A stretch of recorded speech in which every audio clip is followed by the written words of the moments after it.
evening. Call to order the regular meeting of the Board of Education for Wednesday, February 24th, 2021. Will everyone please rise for the pledge? I pledge allegiance to the flag of the United States of America and to the republic for which it stands, one nation, under God, indivisible, with liberty and justice for all. Amen. A reading of our mission statement. We are committed to academic achievement and success for all students in a safe environment. In partnership with families and our community, our mission is to promote confidence, inspire a passion for learning, and to prepare our students to become responsible global citizens. May I have a motion to approve the revised agenda? Motion. Second. All those in favor? Aye. Motion passes. Questions and comments from interested citizens. We have a couple in public this evening that are present, and then we also have some that Mrs. Vitucci will read. We'll start with our in-person speakers. Josh Olstein.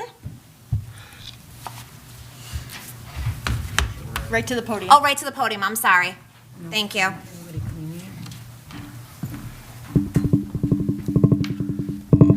Good evening, everyone, and shall I begin, I guess? Yep. Okay. Thank you for the opportunity to speak with all of you tonight. I actually was not sure that I was going to have the opportunity, so I didn't prepare formal remarks. But the reasons that I wanted to see the board and speak with the board and ask some questions of the board were really out of my concern for my children and the children of the district. And my primary wish for my children, considering everything that has gone on this year, would be to maximize the amount of time that they're in the buildings seeing their teachers and their classmates. And I've really been disappointed by a number of decisions that have been made that I think have lessened those opportunities. Some of those things include the snow day policy and the decisions about quarantines and the use of Mondays as an asynchronous day. And I don't know how much will change during this academic year, but I'm really curious to hear about the plans for 2021 too. And so, thank you. Thank you very much.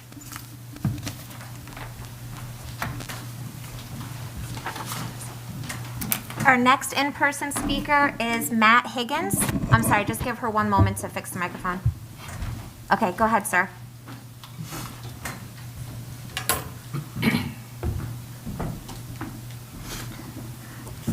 Hello. I came here tonight because I'm upset by the schools not being open 5 days a week. I don't think it's fair.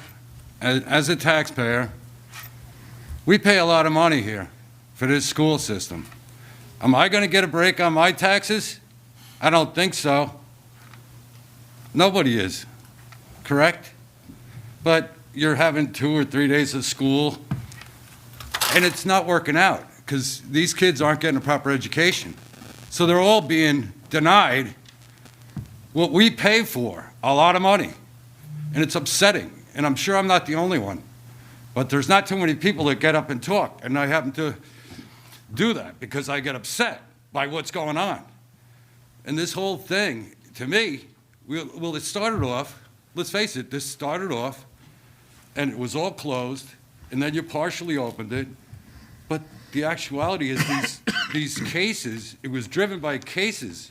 And it was, oh, we got to bring the curve down in 15 days. And guess what? Then it became cases. Oh, the cases, we got to bring the cases down. Now the cases are going down. And what's next? The vaccine. So now you have to get a vaccine. The school should open. It's not legitimate to keep the schools closed for, 2 or 3 days a week. It's ridiculous. But we, like I said, we pay a very high price for education through taxes here. We're not getting what we're paying for. Schools need to open 5 days a week. The evidence is clear now. Less than 1% of teachers or students in schools that are opened became infected with this coronavirus. It's imperative schools open fully now. The rise in suicides, depressions, and anxiety among youth is making opening an imperative medical emergency. And it's true. My brother works for a hospital, and there's kids suicide left and right, fentanyl and this and that and the other thing, because of the stress on these kids from sitting at home with parents, not being with their other friends. They're socially isolated, and the anxiety and everything else. And that's why I came here tonight, because I'm upset by this whole thing, and the schools should open. And other people in this district would agree with that. If you reach out to your neighbors and ask them, you'll see. And that's what I have to say. Has the school been sued over video conferencing? I'd like to know that question. I'm No. sorry, can you just repeat it? Has the school been no. sued over video conferencing? No. Because, according to the Americans with Disability Act, the worst people that are affected by this whole thing are people that can't afford to get a computer and go online. And these other kids, what about them? That's the other thing. And slow speeds and all of this other whatnot. So I hope you're not open it up. Thank you. You're welcome. Thank you. I will say that if you're welcome to stay for the meeting, I'm hopeful that some of your stuff might be addressed. We have a presentation coming up, so you're welcome to stay to see. But I'm going to turn it over to Ms. Vitucci, as we've gotten several in via email for comments. So she will go ahead and start reading through all of those. Okay. So the first comment I have is from Kim Laskorsky, concerned citizen. Hi, Donna. Hope you and your family are well. Questions. I noticed on the BOE agenda, it outlines motion to reappoint the following Board of Education committees and its members. Audit Committee, Don Beeler, Chairperson. Stacy McCleary, Michael Ciriello. Policy Committee, Stacy McCleary, Chairperson. Suzanne Donahue, Sergey Koifman, Dawn Tauber. Can you please outline the other committees and inform who is the chairperson and who is on the relating committee? I always like to know who to reach out to, LOL. Also, I know that in the past, public were welcome at this committee meetings to observe but not participate. With COVID restrictions, is the public still able to attend these meetings in person or virtual? If not, will any consideration be given to streamline these meetings? A side note, I want to applaud and commend Dr. Sassy and her staff for doing a great job keeping our kids and staff safe during the COVID insanity. Administration is doing their best and is always appreciated. I have communicated with Laurie Hawk and appreciate her diligence to trying to get our athletes back on the playing field. For those MWCSD employees, especially teachers, bus drivers, and food service workers who wish to get vaccinated, I hope this comes to fruition soon. It's not the end-all answer, but it's a great start in keeping all of us safe and healthy. I do believe it is the goal of all of us to return to normalcy one school day. Please give my regards to all. Respectfully submitted, Kim, registered nurse. I'm sorry, Donna, I just want to interrupt for one moment, because I just want to state, and I should have started this before we did public comment. Our policy states that our public comment will run for 30 minutes. So given that we had 2 in-person guest speakers, they've spoken, and now Ms. Vitucci will go ahead and read what has come in, and I believe she's going to do it based on the criteria. What happens is if we have a number of people who have commented on the same exact topic, we will sometimes have to put those together and not read every single one for the simple sake of time. We do have a couple other people that had reached out that do not have to do with the 5-day reopening plan. So if in case your comment does not get read tonight, I wanted it to be known as to why, but Ms. Vitucci will do her best at reading them in a timely manner. I'm Thank trying. you. The next comment is from Michelle Dory, district resident. I am the parent of 2 MW middle school students and would like to know what the long-term plan is to get our students back to in-person school 5 days a week. We are seeing many districts, both public and private, through New York and the country that have made it work. Social distancing, masks, partitions, dividers, vaccinations, etc. When will this be addressed, and what is the plan, and/or when will it be discussed further? The next comment is from Erica Morris, district resident. In a recent email, Mrs. Rodriguez stated that the district is committed to maintaining and expanding on time the children will be in the classroom. Warwick has plans to return K through 4 full-time. Goshen and Valley Central also have plans for bringing students back 4 to 5 days a week. Many Rockland schools have also announced plans to move forward with in-person learning. What real plans have been made by MW to return our children to the classroom? Shortly after sending the mentioned email, the middle school was closed again for positive cases. Has the district reached out to other districts in New York State, specifically Western New York and Long Island, who have been much more successful with consistently keeping hybrid students in the classrooms? There are many districts in those areas, equitable in size to MW, that are not closing buildings and quarantining hundreds of students for individual cases. These districts could be a valuable resource for how to avoid the widespread building closures MW has been experiencing. The next comment is from Jennifer Mulqueen, district resident. My husband and I are very concerned about our 2 elementary children who have been hybrid. I teach as well in a district in Westchester County, and we are 5 full days in person. It worries me that my own children are not keeping up. That was it. The next comment is from Teresa Morsico, district resident. What is the plan for returning the kids to a full in-person schedule? Next comment is from Jen Llewellyn, district resident. I think as a community we've been patient, but now we need a little more transparency. What has been done or planned since September to prepare for all students to return more often? Have all options been exhausted, not just explored? Use of cafeterias, stages, use of empty space in other buildings like the middle school or high school, use of TAs, etc. I'm getting the sense that there has been more reactionary responses instead of proactive. I don't want to feel that way anymore. Lastly, why have some students that were not going 4 days in person in September attending 4 days in person now? And why wasn't it open to everyone? I have 3 children in 3 different buildings. They're okay, but they deserve more than a year of okay education. Okay, is it okay? I think she meant isn't okay anymore. Both my husband and I work full-time and paying for 3 full days or more of childcare, as I'm sure many district families have had to do. I want to commend and thank my children's teachers for doing an amazing job throughout this craziness. They really are the best. Next comment is from Amanda Carter, district resident. I would like to hear in layman's terms the reason why our district has not, and apparently cannot open 5 full days. My children are suffering emotionally and educationally. I am leaving New York and moving to Florida a year early because I am probably going to have to hold my first grader back thanks to this hybrid model. Explain why we can open restaurants, now sports venues, have club sports, but not allow our children to be in school. Everyone is passing the blame, but no one is standing up and being a voice for our children. If enough people want to stay virtual, let them. That's less children in the schools. But we should have the ability to make that choice for our families. We pay enough in taxes, put the money to use, and make the schools COVID-equipped so we can go back and the kids can have a sense of normalcy again. Next comment is from Annie Labrada, district resident. Our schools need to reopen safely as soon as possible. My children are suffering mentally, socially, and educationally. This is not a functioning or sustainable model. These children need an in-person education with their peers. My children have lost motivation, their exuberance, and their light. They are not excited about school at all, especially my middle schooler. MW has failed our students, especially in the middle school, all while continuing on as if nothing has changed, holding students accountable and teaching the same exact curriculum the way they would as if it was 2019. If MW continues in this model, we will be exploring private school. Such a shame to have to leave what we once thought of as a remarkable district. The entire reason we moved here was the school district. I regret it completely. I wish we were in Cornwall or Florida or Goshen.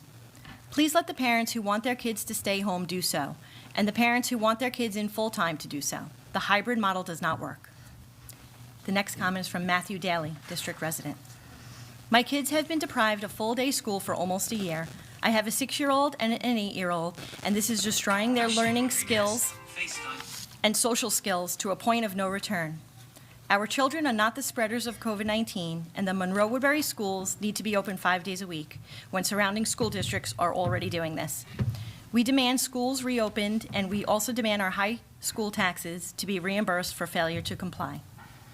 Next comment is from Catherine DiTomaso, district resident. What are the district's plans for increasing the number of days per week that children can attend school in person?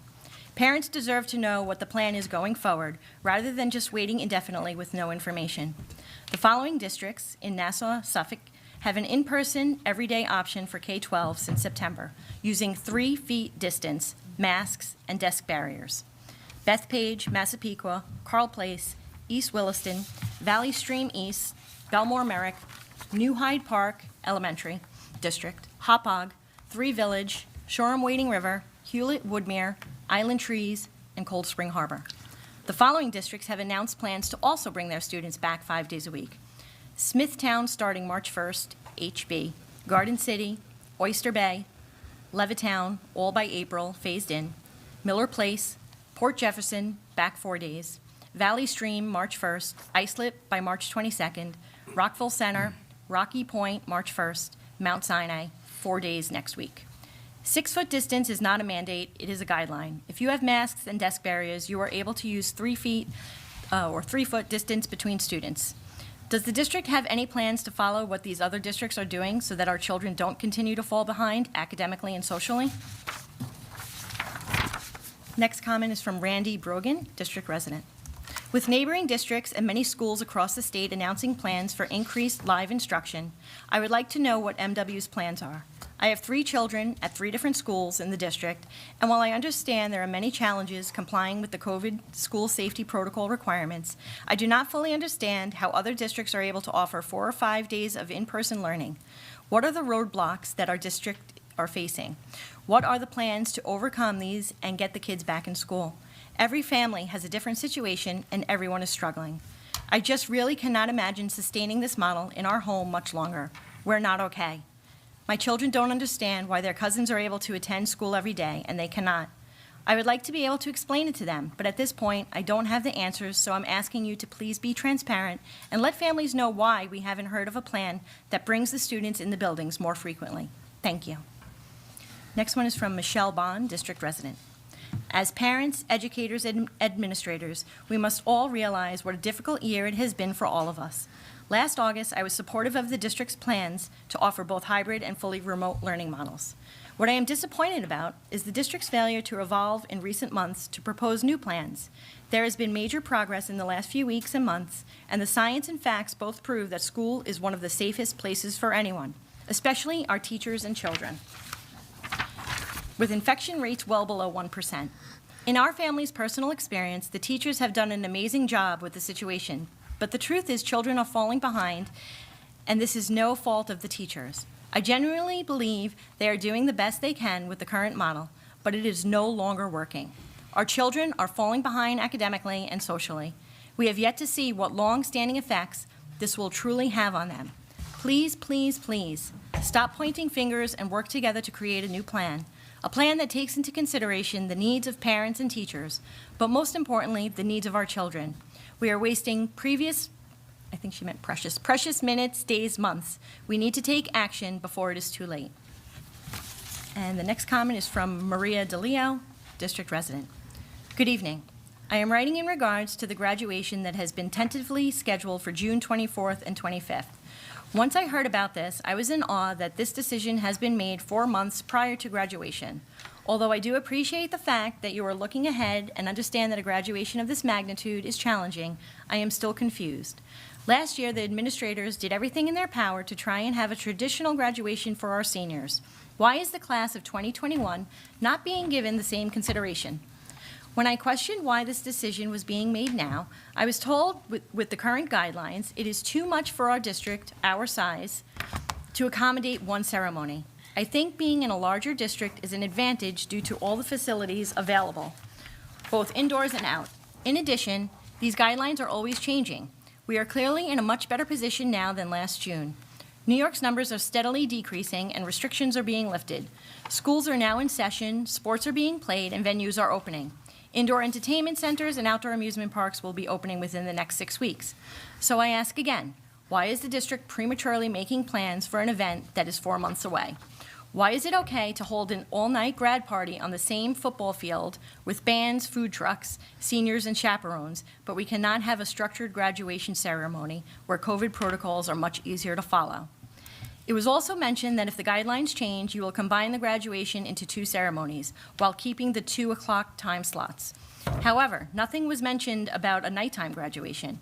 Why are we choosing afternoon time slots that is not conducive to working parents? All other years, ceremonies have been conducted at night. I am not sure if anyone has experienced a graduation in the intense June heat, but it is not pleasant or healthy. I am asking the district to reconsider and plan for a traditional graduation. Please make the, as of now, plan the alternate before it comes to fruition. Do not make this decision just to secure a date. The class of 2021 needs something to look forward to and a reason to hope for a better tomorrow. It is important that these students have connections with each other and get to celebrate together as one. Please don't take this last opportunity away and allow them to celebrate their high school career on a positive note. Do not let them be forgotten, the forgotten class of Monroe-Woodbury High School. Respectfully, Maria Delia. And that's it. Okay, great. Thank you so much, Donna. So before we move on to the past comments, which Mrs. Rodriguez will address, I just want to go back to a couple of the pieces that were on here that I know that I can answer. For Kim Laskorsky, when she spoke in regards to the Board of Education committees, we will be voting later on this evening to Sergey Koifman as our newest board member, so he will be added this evening to the policy committee. One of the questions Kim is asking is who is on the other committees and who is the chairperson. Facilities Committee, the chair is Don Beeler. The other board members are Dawn Tauber, Anthony Anderson, and myself, Stacy McCleary. The Visitation Committee, our chairperson is Dawn Tauber. The other members on that committee are Dan Azrati and myself, Stacy McCleary. Yes, they are still open to the public. We do typically either meet here in the building for policy. Also for audit, we meet in this building. We have met here for facilities and visitation, but we also sometimes meet either on the field or in the buildings.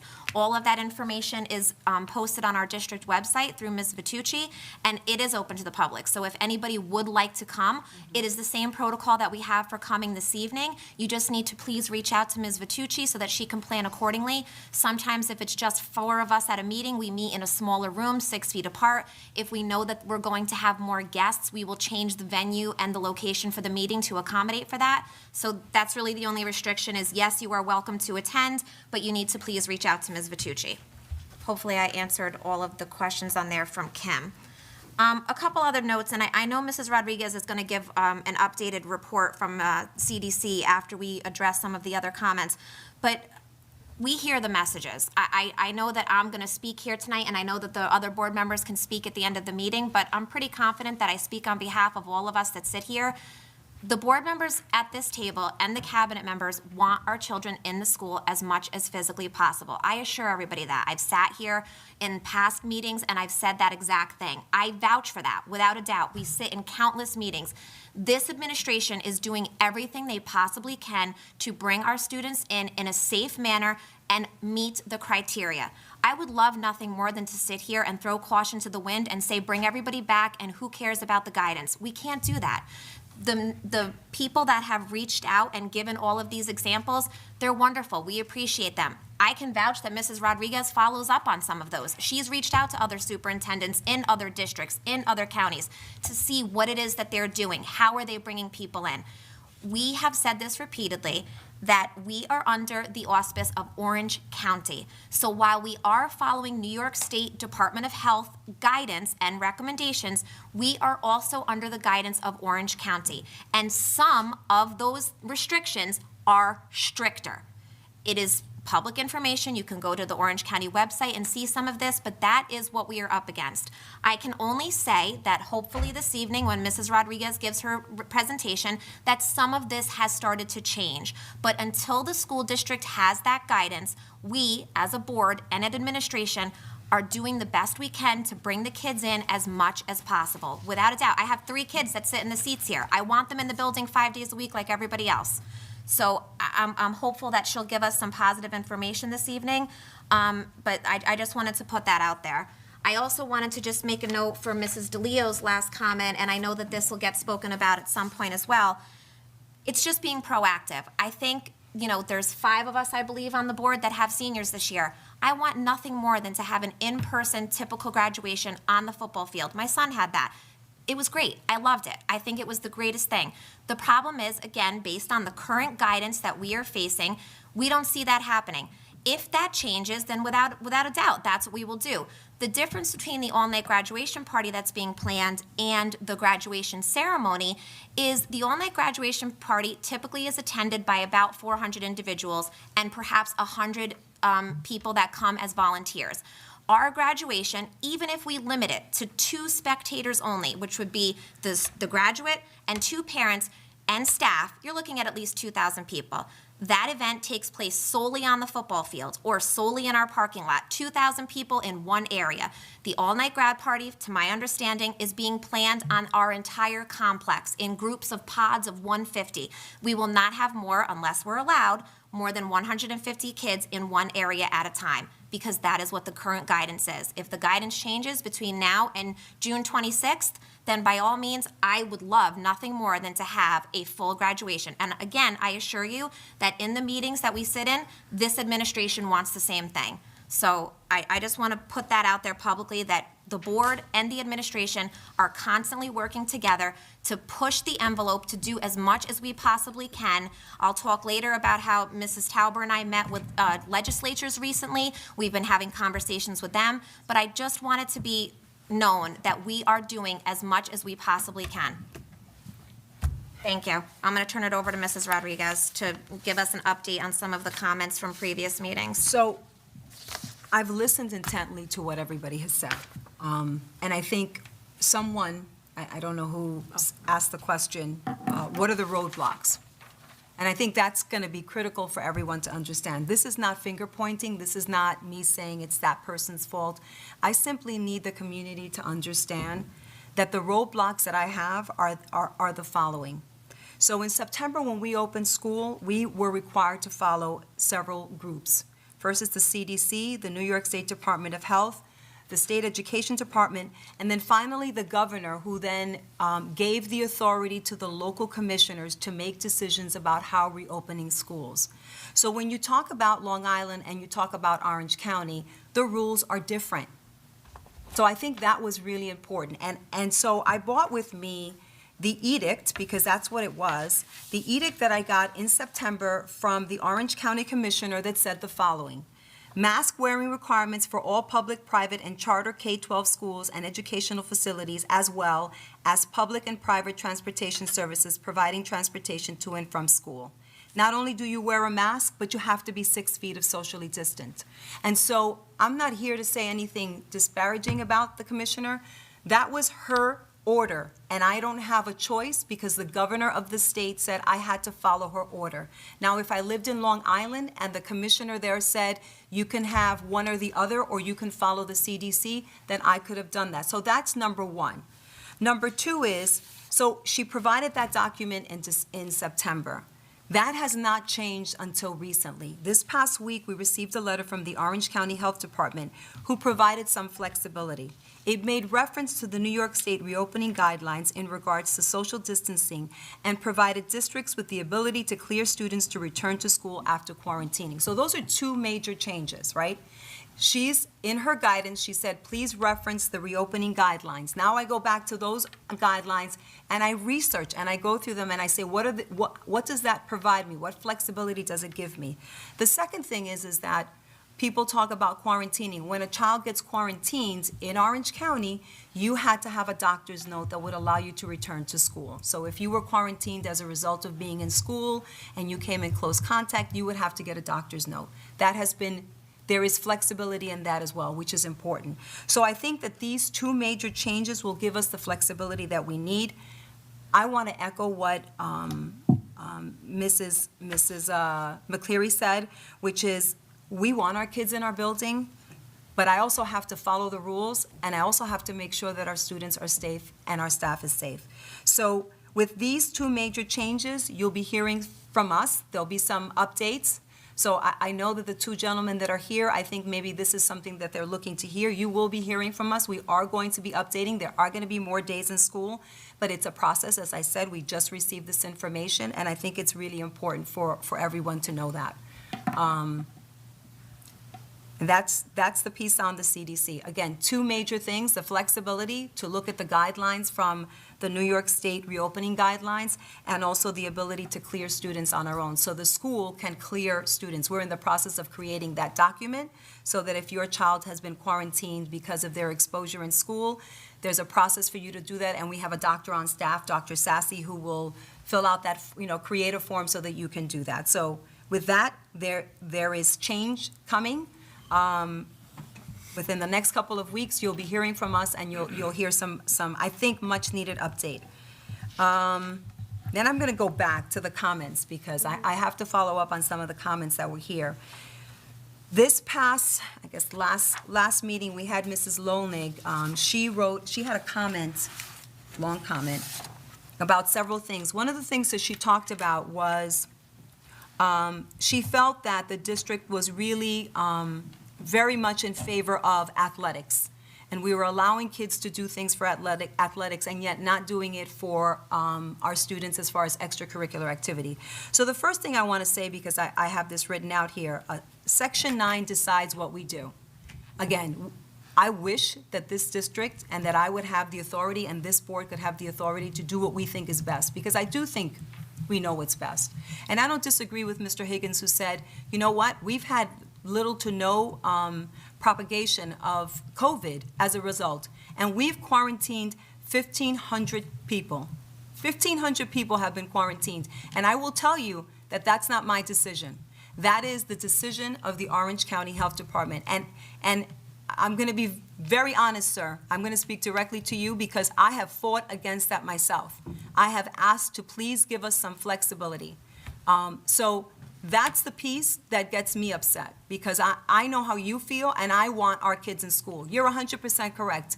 Our kids need to be in school, and we will do that. What difference does this guidance make? Because it's now making reference to the CDC, right? So what I said was, the governor had given the commissioner the right to make the decision. The commissioner has now said, you can go back and you can follow CDC and New York State guidelines. Those have more flexibility for us. There's more options for us. It doesn't necessarily keep us to 6 feet. That's a big deal for us. So that's the difference. And I hope I made that clear, because I think that's critical for. It's not clear.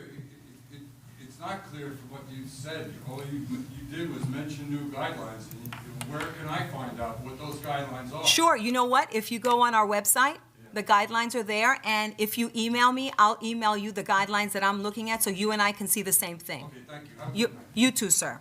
So that's the one piece about Section 9. That's how we make these decisions. The other thing is, and I think Mrs. McCleary answered it, is participation, public participation. You responded to that question. We will have public participation. And then I'm going to have Dr. Hassler talk about all the extracurricular activities that we're doing. Elsie, before we do that, can I just ask a follow-up question? There's been some questions about the amount of time that it takes for the students or the families to be told that they have been exposed and they're in quarantine. Can you explain that process a little bit? So the school district, we can only start a process of quarantining, or contact tracing, I should say, when we get a positive COVID test. So it doesn't matter if someone makes a statement and says, Dr. Hassler, we believe that he has COVID, he's been positive for COVID.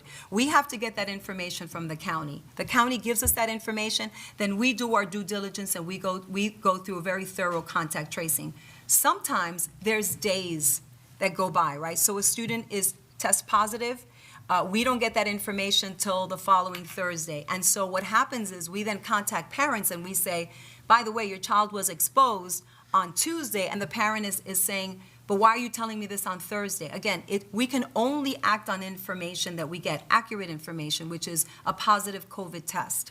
But it cannot be a family calls you and says, Mrs. Rodriguez, my son has. No, we're not allowed to It's do from that. the Orange County Department of Health is the only place you can get that. Correct. They give us that information, and then we act on it. So and those are the protocols that have been set up by the county. And I would say that that's probably very similar in other counties, that protocol, right? There has to be a positive COVID test. And then as I said, we start the contact tracing. And we have a team of people that do that. That's Dr. Sassy, all of the school nurses, all of the administrative team.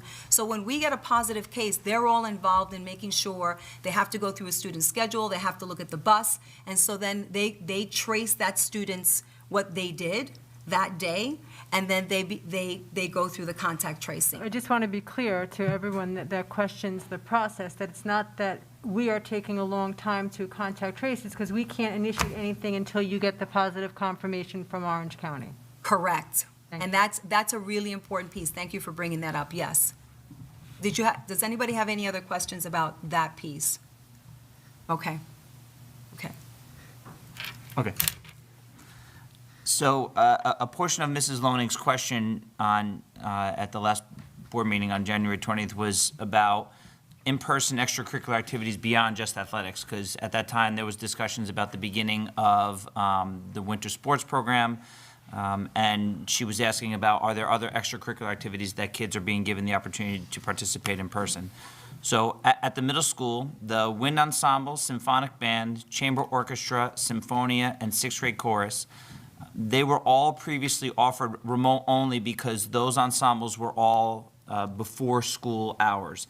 Any ensembles that were during school hours were able to be offered in person, but those ensembles are before school, so they were remote. However, when we returned to hybrid instruction on January 19th, each of those programs are now being offered before school in person for students to be able to participate in. In addition, there are 4 extracurricular ensembles that meet in the afternoons after school that were also previously remote: the middle school jazz ensemble, the high school jazz ensemble, chamber winds, and treble choir. These groups also are now meeting in person as well as remotely. Our spring musicals have started production in a variety of capacities throughout the district. In fact, yesterday, the middle school conducted their tryouts, and their tryouts were in person. They're also offering a remote option for kids to be able to try out remotely. I believe the high school has done the same thing. Additionally, many of our elementary intramural programs have started in person, and we're continuing to talk to the advisors of all of our clubs about ways to be able to incorporate in-person opportunities. So this is something certainly that we, now that the opportunity is being given to us, we're rolling up our sleeves and we're trying to make as much of it as happen as we possibly can. Thank you. Yep.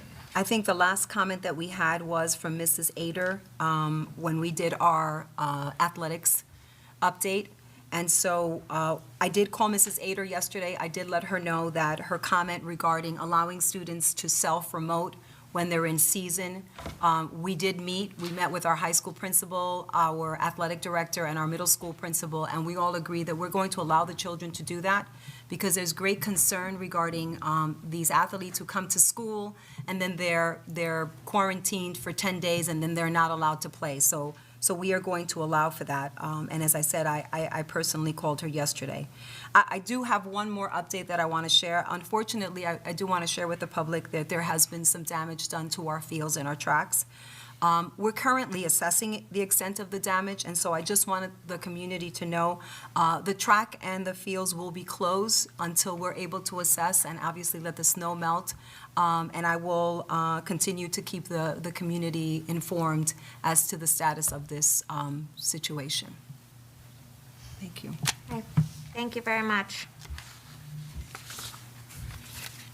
Do you have anything further then for the update for the CDC? Or That was it. That was That was it, yeah, that was okay. it. So we followed up with our CDC new guidance. So, I'm sorry, moving on for the reappointment of board committees. May I have a motion to reappoint the board members for the Audit Committee and for the Policy Committee? What has happened is Ms. Lorraine Carroll is no longer with us. She was sitting on the Audit Committee, so now it will simply be Don Beeler, chairperson, myself, Stacy McCleary, and Michael Ciriello for the Audit Committee. And for Policy Committee, it will be myself as chairperson, Suzanne Donahue, Dawn Tauber, and we are adding this evening Dr. Sergey Koifman as our new board member. May I have a motion? Second. All those in favor? Aye. Aye. Thank you. May I have a motion for approval of the minutes? My motion. Second. All those in favor? Aye. Aye. First reading of the policy manual update. We have a motion to approve the first reading of the following policy manual update, which is for number 4330 regarding administrative staff. May I have a motion? Motion. Second. All those in favor? Aye. Aye. May I have a motion to approve the waiving of the second reading of the policy manual update for policy number 4330 for administrative staff? Motion. Second. All those in favor? Aye. Aye. Committee reports. Mr. Beeler is not here with us this evening, so I'm not sure if Patrick would like to share any updates that he would have shared regarding Audit Committee or facilities.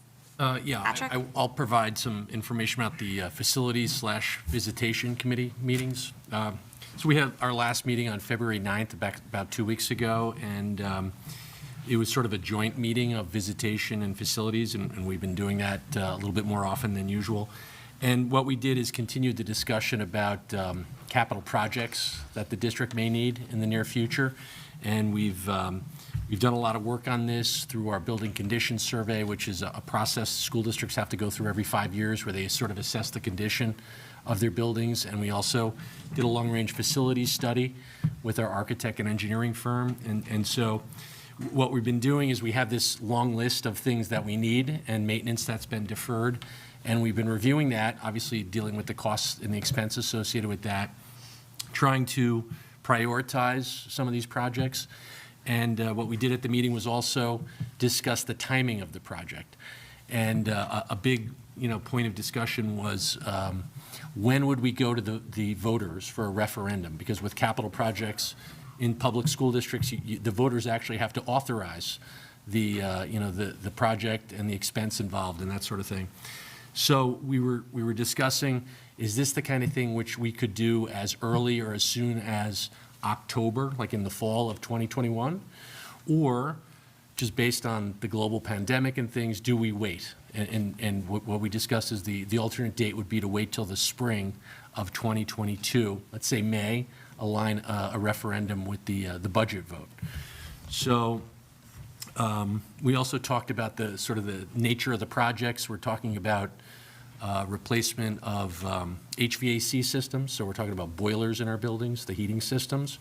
We're talking about unit ventilators in the classrooms. Not exciting things, but things that have been deferred, as I said, and are due for replacement. We're talking about roofs on our buildings, our school buildings. We're talking about repaving parking lots, replacement of windows and doors in the different buildings. Work at the bus garage. The bus garage has underground storage tanks for fuel. So, what modern, approach would be to make those above ground. And the buildings there are these old metal buildings that are basically past their useful life, pretty much. So improvements out there. So not a lot of exciting things, but stuff that we really need. It's basic infrastructure improvements. And we're talking about probably an authorization or referendum somewhere in the neighborhood of, I would say, $40 to $60 million to get all that work done. It's work at every building. There's also renovations to classrooms and instructional spaces would be part of that as well. So we had a lot of discussion about that. One of the things that I was bringing to the table and we've talked about is the way we could do these projects. And when I say a project, it's really multiple projects. It would take place over a course of several years with little or no impact to the district budget. And the way we would do that is by timing it or aligning the issuance of the new debt, which would pay for these capital projects, with the retirement of existing debt.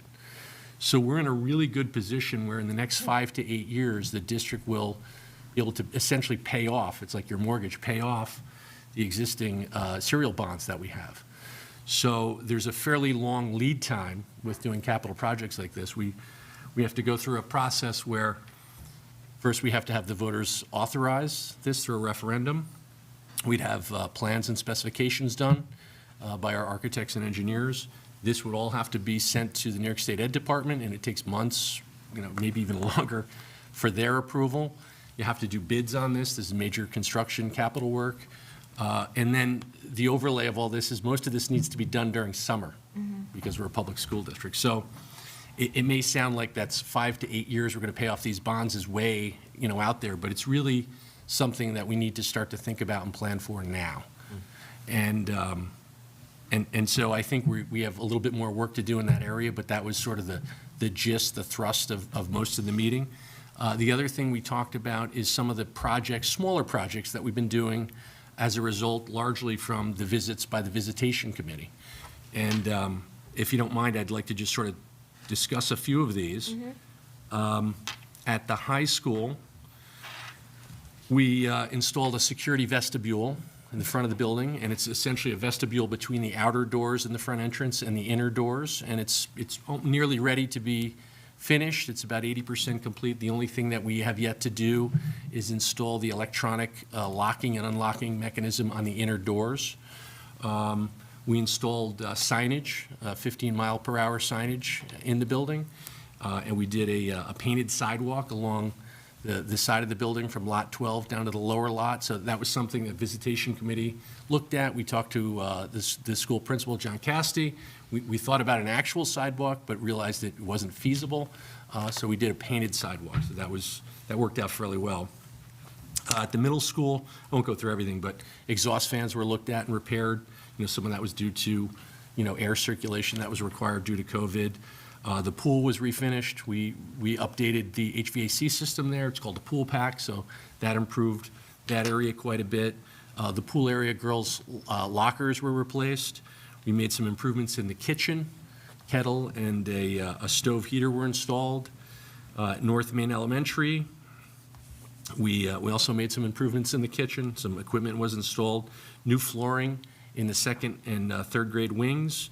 We also removed some of the carpet that was on the wall in those areas, finally. The Coral Suite was recarpeted. At Smith Clove, we made improvements to the library. Aesthetic improvements were completed. Carpet was replaced in the library, and new shades are being installed. The bus garage, we installed electric baseboard heaters in the bathrooms. Here at the Education Center, we installed new front entryway doors with a security vestibule. And, and that continues, that work continues. So we visit the buildings, we identify things that may be needed, things that we can do in the scope of our budget, and we've carried those out, so. Okay, That's thank it. you. I think the only piece that I wanted to add, and you can touch upon it a little bit, is if I'm not mistaken, one of the next steps that we're taking is the 5-year plan that you mentioned. That's supposed to be taking place where the outside group will come in and start to go through all of those projects that you said need to be reassessed, and then hopefully be able to give us a timeline. I know one of the questions that we discussed in our meeting was, is anything urgent? Are we concerned that, a pipe could burst and now it's going to cost us money that we potentially might not have? So I think we're kind of waiting to get some of the information from that report, correct? Correct, yeah. Okay. So we're in the cycle where we're redoing that. It's an every 5-year thing. And so they're going to look at the former report. I mean, nothing's gotten better, only worse, right, Yeah. over time. And then that would be something we would assess. Is imminent failure likely, right? And that was one of the things we were weighing. Well, I think that was Can we afford to impacting our wait? timeline, right, was whether or not we could afford to wait instead of, pushing something for October, could we potentially wait until the spring? But as you mentioned, it then pushes the entire work timeline back because we would not be able to start actual physical groundwork in the summer of 2022, as it will take a while if it gets passed in May. It would then take a while to go through SED, so then we would not actually start work until the summer of 2023, correct? Correct, yeah. Okay, so it's stuff that we're looking at to see for the timeline. Exactly. Okay. Exactly. Does anybody else have any questions about any of that? I know it was a joint meeting, so a good handful of us were there, so, okay. And we do not have another audit meeting on the agenda for right now? No, we don't have anything Okay. scheduled in the near future. Okay. Dawn, is there anything that you want to add for visitation besides that meeting? Just that I think that our focus this year is going to continue to be to visit the schools, to see how the schools are bringing back our students safely with new changes to, the rules and guidelines. So we will start doing that as soon as we can, hopefully next week or so. Okay, great. Thank you. For policy meeting, we did actually meet this past week, so we are getting ready to start work on, it'll be on next month's agenda. We have a new policy that's coming down from New York State regarding gender-neutral bathrooms. So we did meet to discuss that policy this week, so look for that next in March. And I do not believe we set up a next meeting as of yet, but we'll look to get a meeting on the calendar for next month as well. Okay, so I think that's all of the committee reports. Report by Emily for our student representative. So I just have some concerns from students that I would like to share, as well as updates on my SAT program. To start, a lot of students wanted to share their frustration at the new update regarding class rank. The top 30 already knew that their ranks would change. However, a lot of students outside that range assumed that their position would just stay the same after the first semester, but this was not the case. A lot of students mentioned how they disliked that they were only notified that their rank would be changing after the first semester was completed. Other students shared their frustration that students having more time in their schedule would naturally have more time to take semester-long electives that boosted their GPA significantly, since only semester-long classes count in the new rank. Of course, that can't be changed now, but they just wanted to share their thoughts on that. And next, students would like to share some thoughts about the hybrid model. They stated that they understand that it's hard for teachers to teach to a small in-person classroom. However, students are simply not comfortable forcing themselves to go into school when the threat of COVID grows greater, such as after long weekends or holidays. Students want to remain in the hybrid model rather than switching to completely remote because it allows them to come into school for a more immersive setting than online, obviously. But students share that they feel like some teachers outwardly show their frustration with students not going into school, and it can sometimes feel a little directed to said students at times. A lot of students just ask that teachers be respectful whenever a hybrid student chooses not to go into school on certain days, because being online is obviously the safer choice and most advisable at the end of the day. And I'm sure that if we, in the future, decide to go to a 5-day-a-week schedule, students would also probably stay home for a couple days of the week too. So that's just something that they would like to share. Finally, I have some updates regarding feedback from my student-led free SAT program. We are currently on week 6 of the 8-week program. Classes have been going great, and we have some really dedicated and hardworking students, so that's pretty awesome. We recently sent out a survey to see how the students felt about the course, including feedback on the course and the tutors. Only half of our total students had a chance to fill the survey out before I got to share, but out of the 50 that did fill it out so far, 76% rated the course a 4 or higher on a scale of 1 to 5 on the enjoyability of the program. Next, we asked them about aspects of the course that they like. I will quote all of the feedback we got anonymously for the privacy of the students. One student said, "I like to hear an explanation coming from fellow students so it stays within my perspective." Another student said, "It's a study course that's free and that I can do from home without needing my camera on. It's also pretty short and discusses things I have trouble with normally." Another also noted how they enjoyed the independence and casual atmosphere and that they don't feel pressured or stressed. When asked about dislikes, most students replied with nothing, which was obviously a great sign for all the tutors. However, some students mentioned how the times were hard for them because of sports or other obligations, which has been a really big struggle for the tutors to figure out since the beginning of the course. A couple other students noted that they wish the program was in person rather than online because they feel like they're at a disadvantage to those who have access to their personal school's SAT prep in person. Although the question of will this course ever be run in person has been a long-running question among both parents and students, it's obviously a struggle that might not even be possible given the current circumstances due to COVID, but hopefully it can be, because that'd be pretty great to teach them in person. 92% rated their tutors a 4 or higher on a scale of 1 to 5, and most of the feedback indicated that an extra help session would be appreciated. So with the course almost ending and the March SAT coming up, we decided to host extra help sessions on the weekend now, and more information on that will roll around tomorrow via parents and Google Classrooms. So thank you. Can I ask a follow-up? Thank you, yes. Emily, has there been any consideration into reaching out to the juniors to, have some continuity with the program for next year? So yeah, definitely. I think I'm gonna do that after we finish this program, and so we'll probably reach out to them after that. I mean, after they take their March SAT, because a lot of them haven't had the chance to even take an in-person one yet. Okay, but some have, right? So- Yeah, definitely. Can I just ask, Yes, can I ask a sorry. question? With regards to the comments on class rank, I too was taken aback by that. I never feel that you should change the rules after the game. So, going forward, I know Dr. Hassler has talked about making changes, which, moving forward, it is time to make changes. It is time to reevaluate things. But again, I agree with you that you don't change it after it's done. You don't tell people after the fact, because that might affect how some students decide to take courses, what classes they might have taken, and it just doesn't sit well. Definitely, yeah, that was a common remark that I from students that I wanted to share, because a lot of students actually brought that up with me, so I felt it was really important to share that with you guys. And just to Can offer I ask a question? a Sorry. different perspective on that, a lot of students actually brought it up to me that they were very thankful that they were given the opportunity to, be recognized for work that they did in their senior year. Because typically what happens, right, is we rank them up until the conclusion of junior year. So your senior year does not count at all. So understanding what you're saying, that they were under the assumption that it was going to continue that way, right? The students that did reach out to me said, that they were grateful for the opportunity to say, my senior year, I did something with it, and it went somewhere. And it showed the colleges that I did have some improvement, right? So, I mean, I hope that there were students that reached out to you on that side as well, because I definitely heard those. The feedback was definitely mixed, but of course, like, I wanted to share kind of like the other side, because obviously. No, I appreciate that, but sometimes it's good to hear Again, both sides, this is, too. should have been done ahead No, of time. I'm not debating anything now. I'm just saying that my personal experiences from hearing from the students were that they were also appreciative of it. So I'm thankful that you shared that, but I also wanted to share Definitely, that yeah. I've heard from. Am I understanding you correctly that some students, even though the plan is to go back to 5 days a week, are still feeling not safe going back to school? Yeah, so a lot of students have actually stayed home.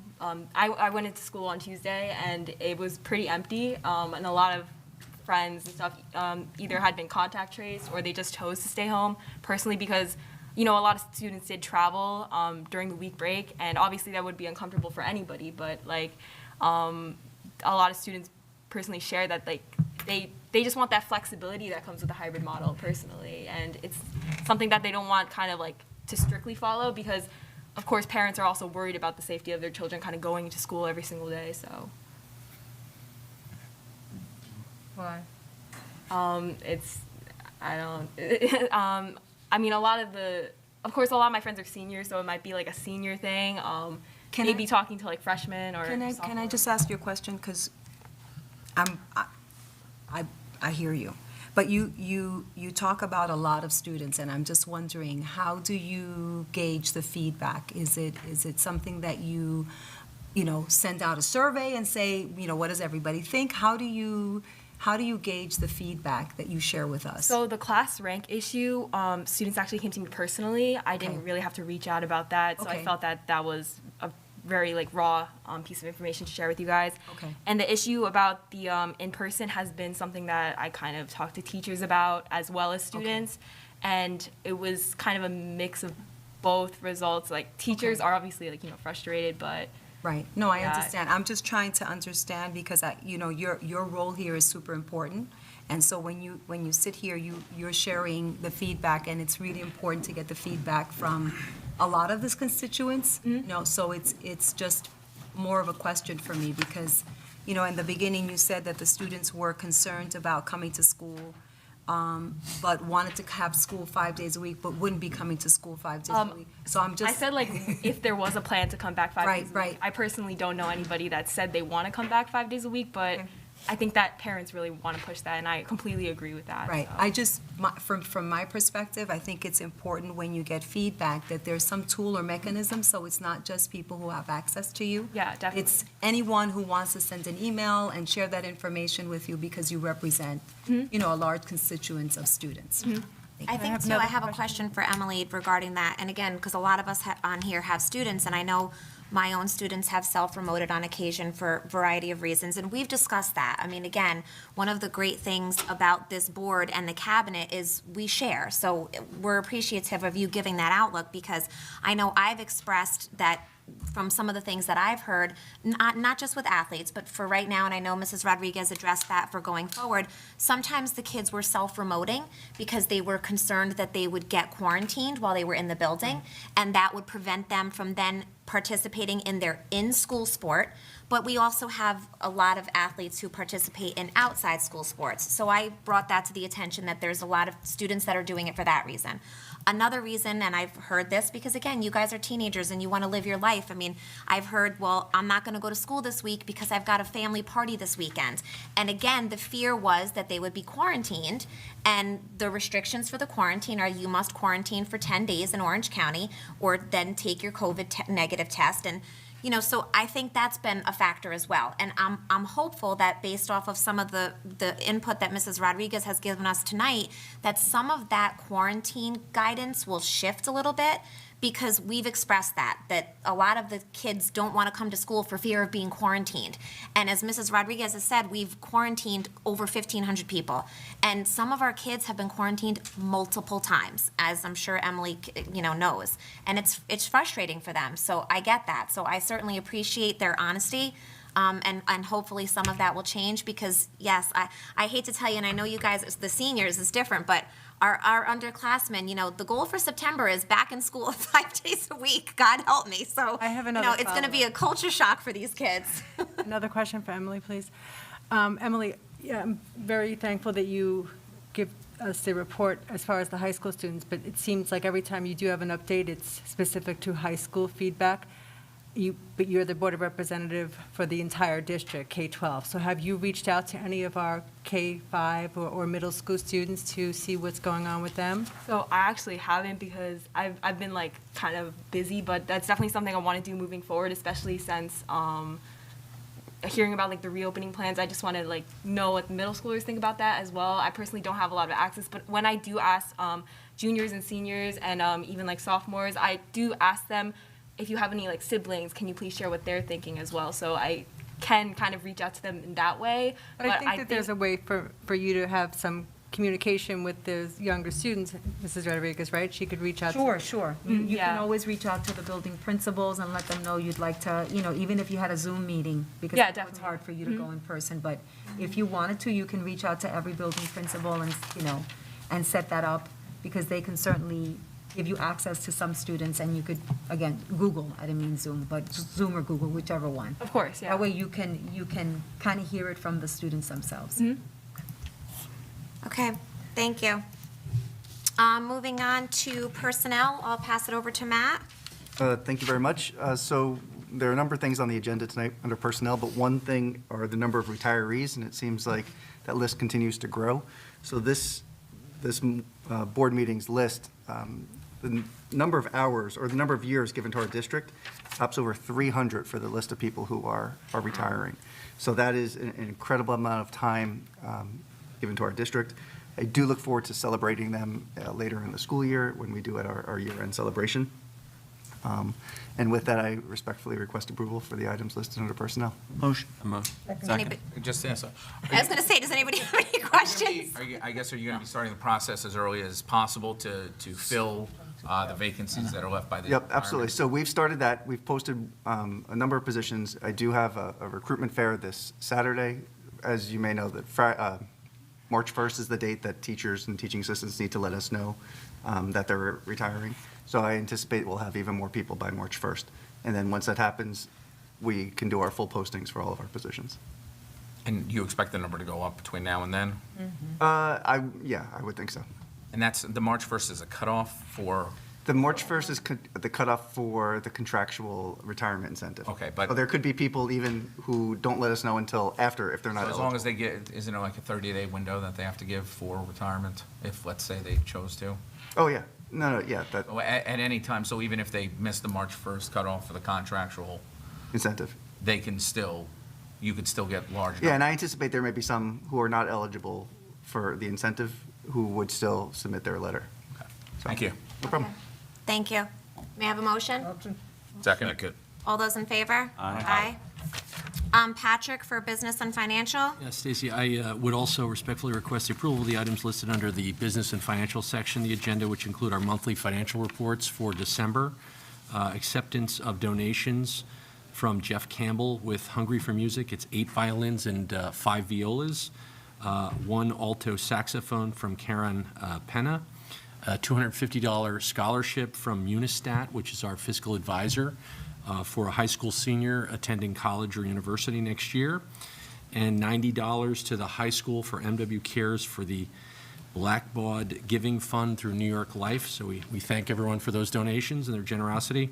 There's 2 contracts for special education services and routing software for our transportation department, and obsolete items, 12 AEDs from Buildings and Grounds. Thank you. Any questions?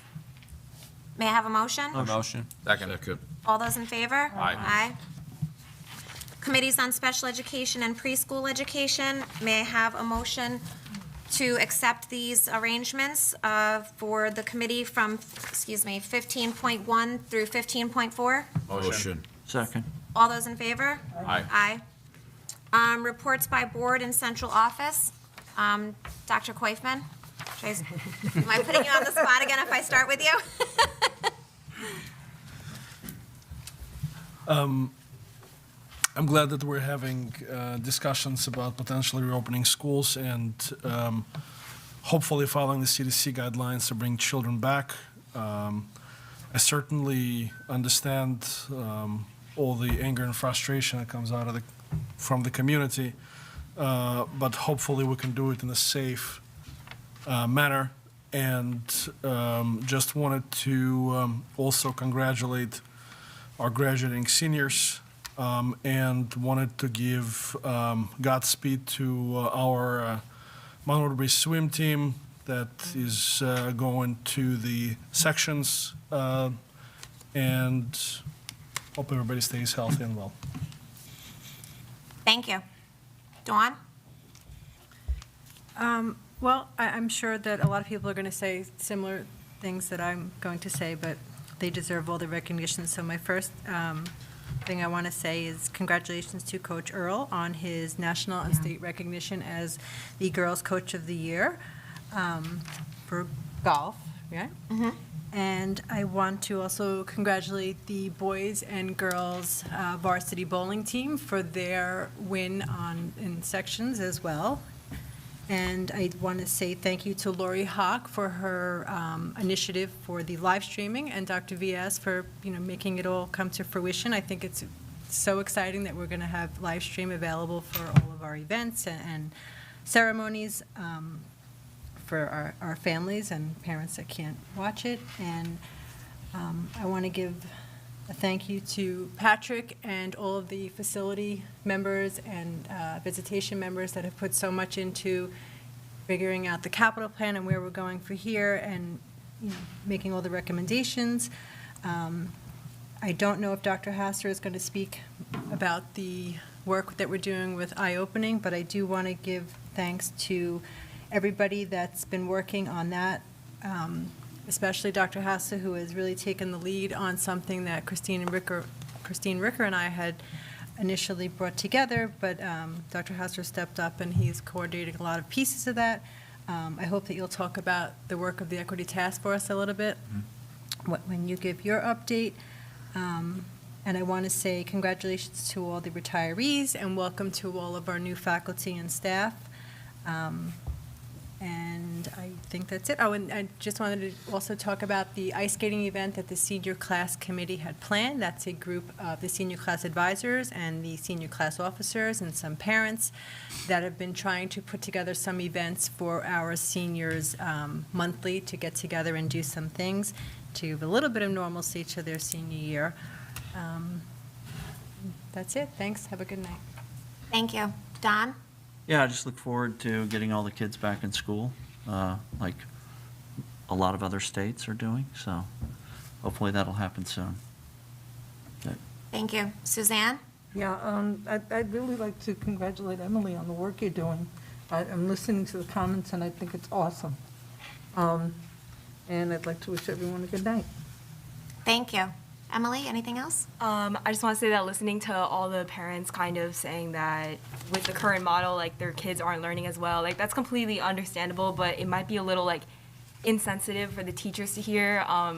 It's just like a little heartbreaking seeing the teachers work really hard just for, parents to kind of complain about not like learning as well as they normally did. And of course, that's understandable because it's a different situation now. I just think we should be more appreciative for all the work that our teachers have been doing, trying to adapt and everything, and we should be a little more mindful of that. Thank you. Thank you. Donna? Just going to wish Emily a happy birthday on Tuesday. Thank you. No? And belated birthday to Don. But also regarding board nominating petitions for candidates, we are waiting on some guidance or pending litigation regarding the number of signatures needed. They're talking about going to not having the number of signatures related to the last election, which was a mail-in, but going to the year prior, which would have been 2019. So we haven't heard anything. But I will have the packets available mid-March. I am waiting for that, but if anyone is interested in running for the board, just contact me at the office or email. So Thank you. Keeping a list. Bargoff?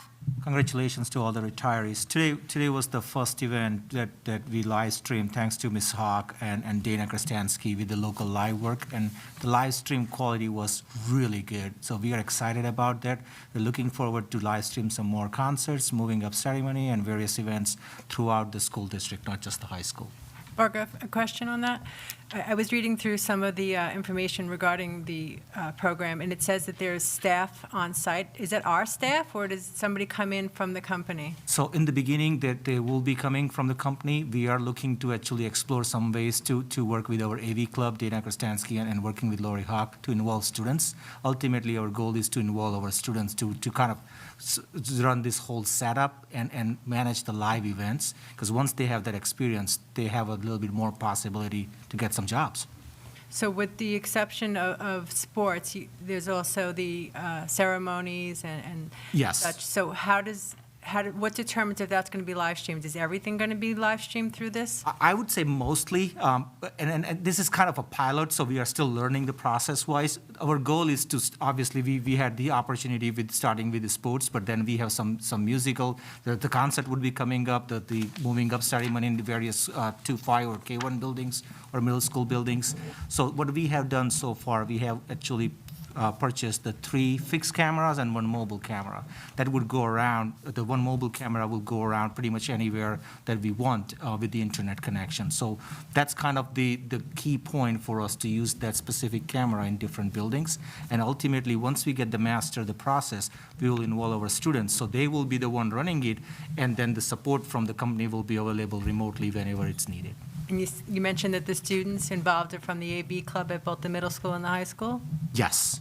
We will start, again, the system is a little bit tricky, so our goal is to start with the high school and then ultimately move it down to the middle school club. What we are hearing is once the setup is done, it should be very straightforward, and the company will always be available to provide us the support. So I think it's an exciting opportunity for our kids to learn how this whole live system works. And we were initially concerned about the quality, but looking at today's quality, it was really, really crisp quality today. So we are hoping that it will work out really good.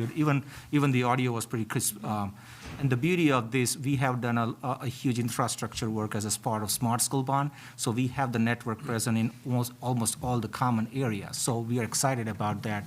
Today was a mobile camera, but we were able to connect to our network and able to live stream very quickly. And if it's outside as well?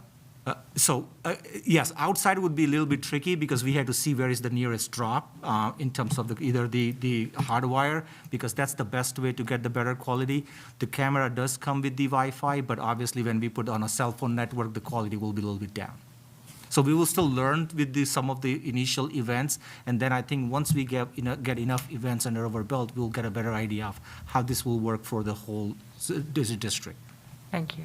Thank you. I'll just update the board too, because I spoke with Ms. Hawk, and she's going to give a schedule of all of the upcoming events that we have. So she'll give those to Ms. Vitucci, and then she'll share those with us. So hopefully everybody will get an opportunity to log in just to see. I mean, I was able to log in today. It was the girls' basketball team, and it was great. Bargoff helped me with the sound, but we were actually able to hear. I mean, it's very different, obviously, but it was still great. They had the music going and cheering each other on, and I mean, it's obviously not the same, but it was great to kind of sit in my living room and be able to watch it. So hopefully she'll share that schedule so all of us will have a chance to kind of see what else is coming up. We had 160 folks viewed this morning, and we actually just broadcasted it in the morning. We told everybody, and we had 160 viewers. So we are hoping eventually the word will get out, and then not just the sporting event, but all the concerts and various other events in different buildings as well. Absolutely. Thank you. Dr. Hassler? And I think that the schedule is not even just going to be for the board. I think long-term, the Yes. schedule is to have Yes. the full schedule for anybody in the community to be able to Correct. see, which is fantastic. I mean, you know, if there's a silver lining to the pandemic, I think we heard some positives about things like open house and parent-teacher conferences for parents who may not have necessarily been able to participate previously. The virtual experience is giving more opportunities for people, so I think that this is another great example of that. I apologize, I have a lot, sorry. Just some updates on eye-opening enterprises. My last update was at the December Board of Education meeting, but since we've come back from winter break, Eye-Opening Enterprises has met at least once with all 7 equity implementation teams. Again, the work that's happening at the school level with regards to these teams is examining the procedures and practices and opportunities that are being given at the building level to make as many equitable experiences for kids as possible. So Eye-Opening Enterprises met at least once with all 7 schools since we've come back from winter break. In that time, we've also had 2 district-wide equity team meetings, and we were in the process of establishing both district goals and examining what the building goals are that the individual implementation teams are working on. One of the meetings was yesterday, and a few of the board members and cabinet members were participating in that. It was a very powerful meeting. On January 25th, we had a district-wide check-in held by Eye-Opening Enterprises and Dr. Pickens just to update the staff on some of the work, the equity work that's been happening across the school district. He also provided a refresher on the first module training that they offered at the beginning of the school year, and that training was on their Bridge Ticker program, which is building trauma-informed and culturally responsive connections in the classroom. The purpose of that check-in and refresher was to get the staff up to date, because then starting this past Monday, February 22nd, we transitioned to Module 2 of the training of that program for the staff. 750 staff members participated in the first part of that training. The second part of that training of the Module 2 of this program is going to be on March 8th. The program in its entirety consists of 4 modules, so Module 1 and Module 2 will be during the 21-22 school year, and Modules 3 and 4 will be during the 21-22 school year. So lots of really great things that are happening on the front with Eye-Opening Enterprises. Beyond that, I attended the Triam Honor Society induction ceremony held on January 27th. Congratulations to all the students who were inducted this year. Speaking of music and the streaming of events, the music department has posted a number of virtual concerts. If you haven't seen those online, they are fantastic. Just a shout out to the music staff as well as to the AV staff who worked really, really hard to organize that and edit that. It's fantastic. Also on the district website, congratulations to the Central Valley art students who have their virtual art show posted on the district website. Congratulations to Coach Earl on winning Coach of the Year in girls soccer. Thank you to the PTAs. I think a theme this year has been trying to sustain and maintain as much as we can. Thank you to the PTAs for continuing the PTA Reflections program, and congratulations to all the students. I think we're going to be recognizing them at a later. Hopefully. All right. Have a good night. That's it for me. Well, that wasn't that bad. Thank you. Patrick? Yeah, just have a good night, everyone. Thank you. Mine's short. Yeah, I'm with that. I think one of the hardest things, though, when you watch a sporting event on the local live net is you find yourself literally screaming from your couch, and you're telling, my son plays basketball, so I find myself telling him, what you do from the sideline, right? You tell him what to do, and you realize very quickly that they can't hear you, and that's, but it That is might awesome. be a good thing. I'm sure some of our students are probably happy that they can't hear mom and dad screaming. More than them are okay with it. So congratulations to everyone who was recognized tonight, and have a good night. Thank you. Michael? I just want to thank our teachers, staff, and administrators for all you do. This is still challenging.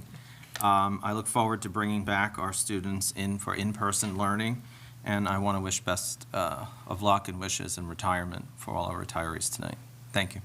Thank you. Anthony? I just wanted to acknowledge the 2 gentlemen that come in and gave their comments, and the many people that offered their commentary online, that we definitely appreciate your comments. We hear it. We share your frustrations. As Stacy and Elsie said, many of us are parents here, and we really share the frustrations, and we wish we could turn it on on and off like a light switch, but it just doesn't work that way. But we are doing absolutely the best we can, and I, too, look forward to the day that we can bring in our kids 4 or 5 days a week, and I'm very, very hopeful that we're going to have more concrete news about that in the very near future. Thank you, and have a good night. Thank you. Dan? I just want to piggyback on something that Emily said about how the work that teachers are doing, and I'd like to say that as a parent, I think the teachers are going above and beyond this year. That they are really having a career for so many years and then reinvent the wheel. So a lot of our staff are doing things that they've never done before, and I give a lot of credit to them that teachers are meeting with students at all different hours. I know that my daughter's been online sometimes with her French teacher at like 7 o'clock at night doing things. So, you know, I think the frustration that parents are exhibiting is not at the teachers at all. I think it's at the entire system and the way it is. I'd like to see that frustration directed at some of our elected officials, both county and statewide. I think it would probably serve better there. But as for the educators and staff of Monroe-Woodbury, I know what it's like, and I really appreciate all the work that they're doing. Thanks. Thank you. Elsie? I echo everything that everyone has said, especially for the staff of the district who really have been doing everything in their power to make this work. I also want to thank our students because I think that they've also had to have my least favorite word, which is pivot. They've had to pivot from being in school, being online. I think it's been very difficult. So a big thank you. I too want to acknowledge the two gentlemen that came here. I appreciate their words. I wrote many notes. They said they were disappointed, and it's hard to understand why we do what we do, but hopefully I'm expressing it well. Again, I will put some of the links on the website that I talked about today, the New York the CDC and the New York Health Department and all of their guidelines so that people can see what I'm talking about, because I think someone mentioned transparency. We've worked very hard to be transparent. I want to wish Emily well on this project that she's doing. I'm excited, but I hope that we can get it continued on for the next years and years to come, because I think that sustainability is really important when you do something that's great.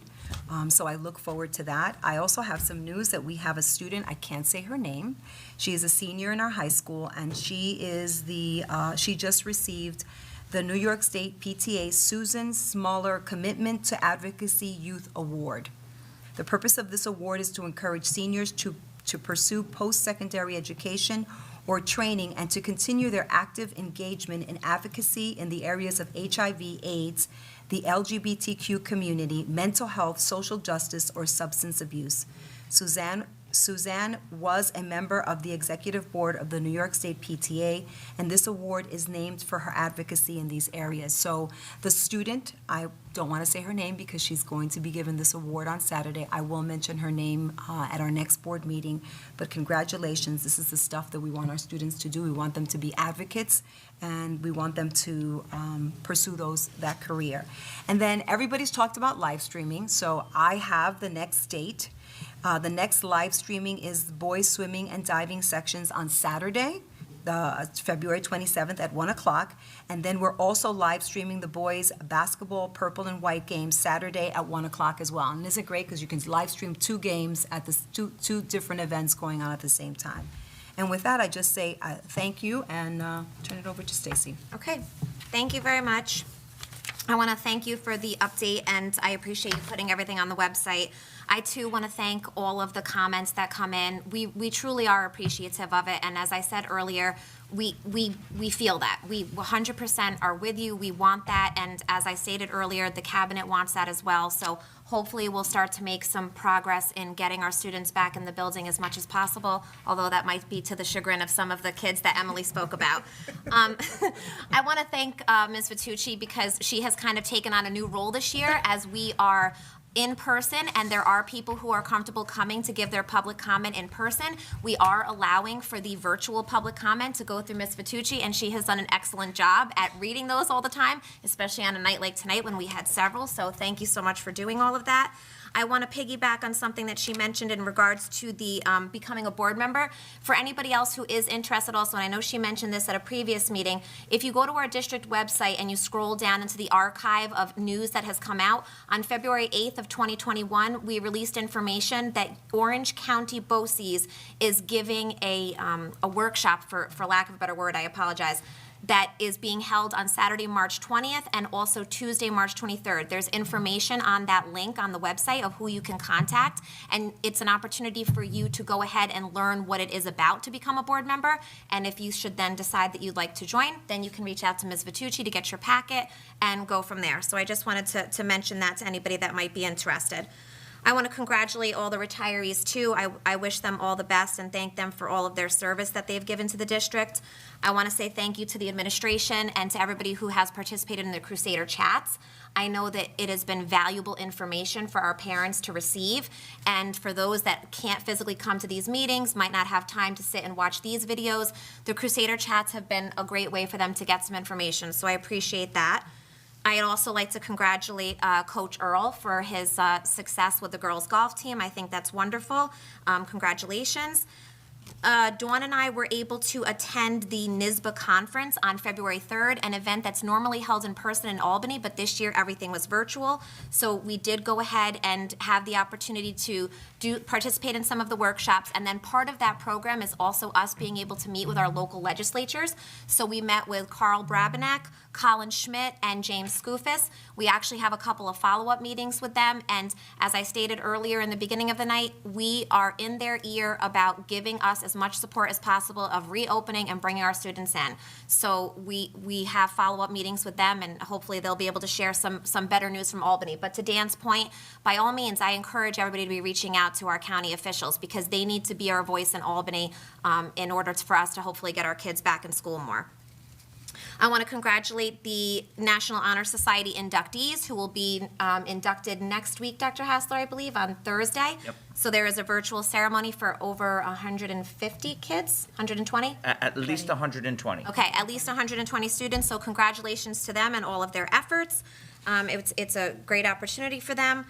I want to piggyback also on what Dr. Hassler mentioned in regards to eye-opening enterprises and Dr. Pickens. We have really taken on a great collaboration with this company, and it has started from the board down with administration. I've been able to be fortunate to sit in on some of these meetings that they've had, and it's been great. And I want to thank our students and our staff who have really, put their heart into this, because I think it's a vested interest that we have for the next 2 years with this program. I was able to attend an athletic workshop that they had on February 8th, which was, I believe, attended by a little over 200 of our athletes and several of our coaches, and it was great. I think they needed it. I think it was great for them to have that opportunity and that voice, so I want to thank the district for putting that on. Same with the live stream. Thank you to Bargoff and Ms. Hawk. It's not the same as an in-person event, but I'm very grateful that we're able to offer that to our community and our parents, so thank you so much for that. And the last thing that I want to mention tonight is, as we wrap up our February meeting, two things. I was contacted by one of our parents and employees of the district in regards to American Heart Month. So I reached out to administration, and we are looking to, every month we sometimes have something that we're honoring. This month happens to be Black History Month, and we are going to add American Heart Month. So I'd just like to highlight two of those things. So for American Heart Month, February marks the country's 57th consecutive American Heart Month, a time when all people can focus on their cardiovascular health, and a time when the nation spotlights heart disease, the #1 killer of Americans. President Lyndon B. Johnson, among the millions of people in the country who had had heart attacks, issued the first proclamation in 1964. Since then, U.S. presidents have annually declared February American Heart Month. The Division for Heart Disease and Stroke Prevention of the CDC is shining a light on hypertension, high blood pressure, a leading risk factor for heart disease and stroke. Throughout the month, the American Heart Association's Heart to Heart, Why Losing One Woman is Too Many campaign will raise awareness about how 1 in 3 women are diagnosed with heart disease annually. In addition, we can't overlook the lingering effects of COVID-19 on heart health, including some of our young people. When Monroe-Woodbury recently hosted a cardiac screening for 60 student athletes from Orange County in preparation for the upcoming season, 10 of these students were sent on for cardiac referrals. These numbers are alarming. Please let this serve as a reminder to everyone to take care of yourselves. And I do know that for next year, we missed the month of, I believe there's one specific date in the month of February, that's Go Red Day, so next year we'll be certain to honor that for Monroe-Woodbury. The other event happening this month is Black History Month, is an annual celebration of achievements by African Americans and a time for recognizing their central role in U.S. history. Since 1976, every U.S. president has officially designated the month of February as Black History Month. Other countries around the world, including Canada and the United Kingdom, also devote a month to celebrating Black history. The Black History Month 2021 theme, Black Family, Representation, Identity, and Diversity, explores the African diaspora, and the spread of Black families across the United States. Within our school buildings, many teachers have incorporated lessons regarding those individuals who have made great contributions and have helped change the world. So I just wanted to highlight those two things. I know we have a couple of other, I believe autism awareness is coming up in the month of April. We lighted up blue. So these are two things that have been brought to the district's attention that we thought it was warranted for us to speak about this evening. And I'll end with just encouraging everybody to continue to visit our website. There's a lot of great information on there, a lot of great events happening in the district that even if they're happening virtually, you're able to attend. So with that, I want to thank everybody, and I would like a motion to adjourn into an anticipated executive session to discuss the discipline of a particular employee. I motion. Second. All those in favor? Aye. Adjourn.